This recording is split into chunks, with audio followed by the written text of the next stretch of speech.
La plantation de ces grands pins est un moment important pour nous, puisqu'il traduit un projet auquel on réfléchit depuis maintenant 2 ans, et qui a pour ambition de réinventer une nouvelle présence de la nature en ville. Le pin à Paris, le pin sylvestre notamment, avec un beau soleil, un ciel bleu et quelques aiguilles sur le sol, permettent ici d'inventer une dimension naturelle et sauvage que doit porter désormais la présence de nature en ville.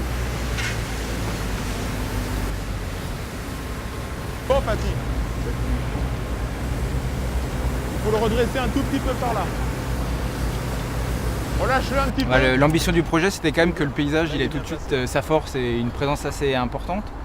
Donc on avait choisi volontairement de planter des gros sujets qui demandent effectivement une logistique assez importante de la part de l'entreprise.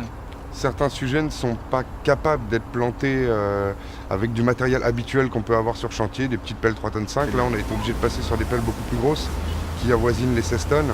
Et après, pour certains sujets, on a même été obligé de prendre des grues qui vont être capables de porter des végétaux qui vont jusqu'à 6 tonnes en termes de poids et à planter dans des temps en termes de 6 jours de plantation, notamment tout le parvilla. Et pour le jardin d'Amérique, l'enjeu a été de tout faire en moins de 15 jours.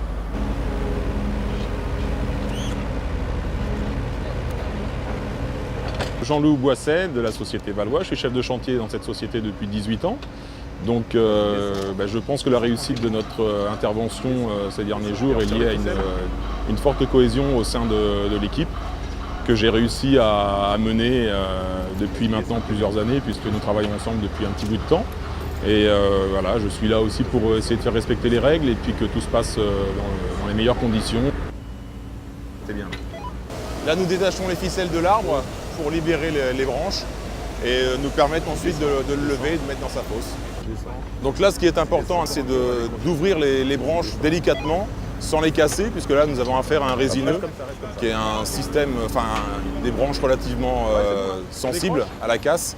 Et donc, on va le déployer tout doucement le houppier et ensuite le positionner dans son trou, dans sa fosse de plantation. L'arbre provient d'une pépinière allemande, pépinière La Peine. Donc, arrivé en semi-remorque sur site, en convoi exceptionnel pour les plus gros sujets. I come from Germany. Yes, 7 hours. En tant que dirigeant de l'entreprise, c'est toujours extrêmement passionnant de participer à ces grands projets. Les contraintes sont extrêmement fortes quant à l'environnement dans lequel on évolue et également dans les timings qui sont extrêmement courts, puisque là on a fallu passer entre le salon nautique, le salon de l'auto, le salon de ci, le salon de ça. Et grâce à nos chères équipes de la région parisienne que je félicite, on a réussi, je pense, notre challenge. C'est une certaine fierté pour l'entreprise de participer à ces grands projets. Le défi principal sur ce chantier, c'était bien sûr la réalisation d'une plantation parfaite, sans abîmer les troncs, ce qui n'était pas forcément très évident. Donc tout le monde a eu ses consignes, chacun a sa tâche bien déterminée, sa fonction, et puis tout s'est bien passé. J'espère que ça se passera bien jusqu'à la fin maintenant. Bilal, tu ramènes un peu de terre. C'est bon, Paty. On aurait presque pu gratter encore un petit peu, on a pris le poids à la mettre. Chacun a sa fonction bien particulière, chacun sait ce qu'il a à faire. Sur un projet comme ceci, on tatillonne toujours sur les premiers sujets et puis après, une fois qu'on a pris l'habitude, c'est du répétitif. Donc voilà, il faut être vigilant, prudent, passer un petit peu plus de temps si c'est nécessaire, mais surtout ne pas rater la plantation.